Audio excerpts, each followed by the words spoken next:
Hey, and welcome to another Map in the Month review for TWHL.info. I'm Archie, and the December 2011 Map in the Month is a little bit different than normal because rather than being a competitive map or a deathmatch map or a single player map, well, it is a single player map, but it's a Secret Santa gift that was given to Miner, one of TWHL's oldest surviving members, still regular.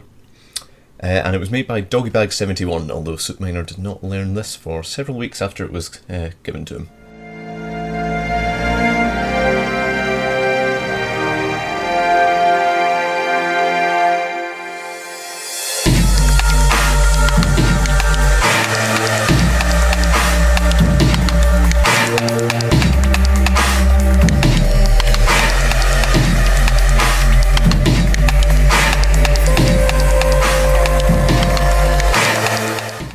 So right off the bat, a couple of things. Firstly, it's a puzzle map, which is based on Japanese culture and anime, two things I know literally nothing about. So I was never going to do well at this.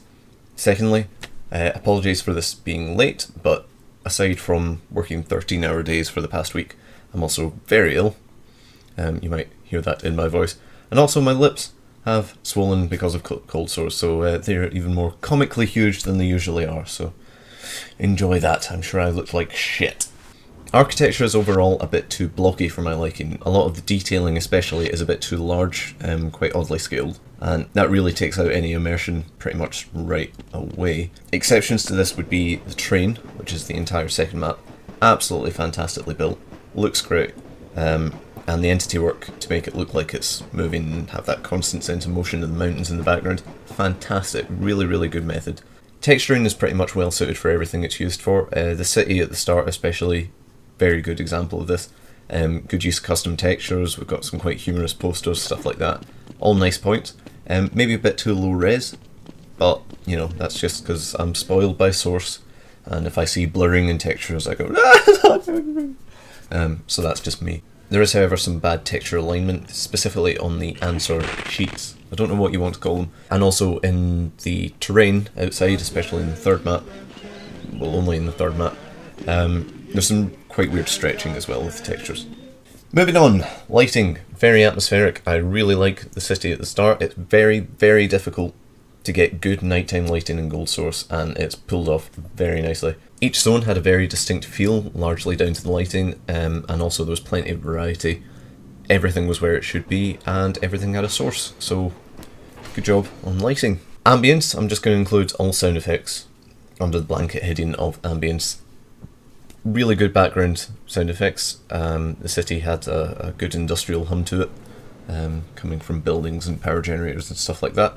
The train looping sound was quite directional, so when you were at the back of the train it sounded like it was coming from the front, and when you were at the front of the train it sounded like it was coming from the back. It's just because you used one entity, but you know, small details again. The voiceover you did, it's a nice idea, but it was really bad quality. It's a small journey with a couple of stops. Each stop there's a question and some alternatives to choose from.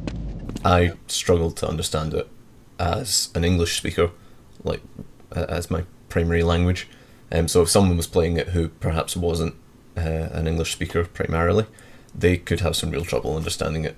And also the volume of voiceover, particularly with the questions, was very hard to hear over the sound effects, but you did include text to make up for that.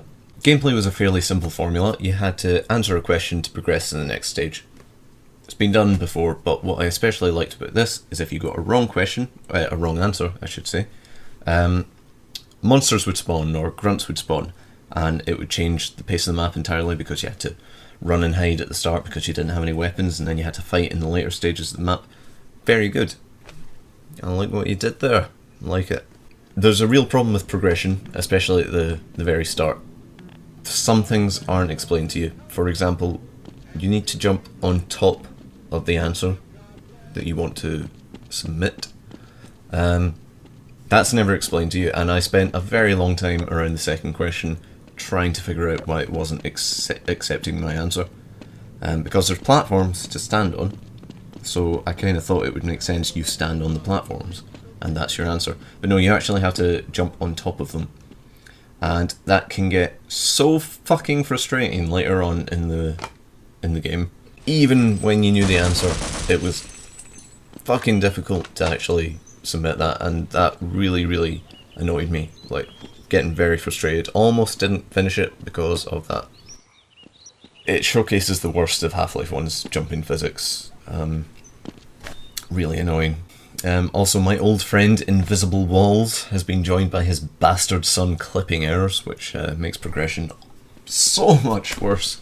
The last map has this hill, and you can kind of get around access to it, but there's just really odd bits where you just can't walk over for no apparent reason, nothing blocking your progress. I don't think that's intentional. I think that's clipping errors because of the terrain. I could be wrong. If it's intentional, that's even worse. What are you doing? Don't put a fucking invisible wall there. Bad. Overall, it didn't quite appeal to me, but a lot of thought went into this to make it personal for Suit Miner, and you really do have to respect that. Entity work is fantastic. I noticed there's no section in our Map of the Month scoring for entity work, but if there was, that would be up in the high 90s. It's well worth playing if you want a change of pace, but not quite for me. You do have to be quite into your Japanese culture.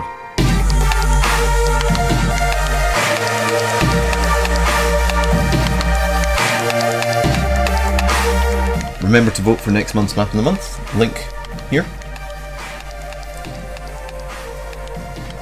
Yep, that one right there. And leave a comment down below if you're watching on TWHL. All the reviews have comments if you're watching on YouTube. I'm fairly sure you're already aware YouTube does have comments. What do you want to see from these reviews? Do you want them to... oh fuck, I'm not going down there.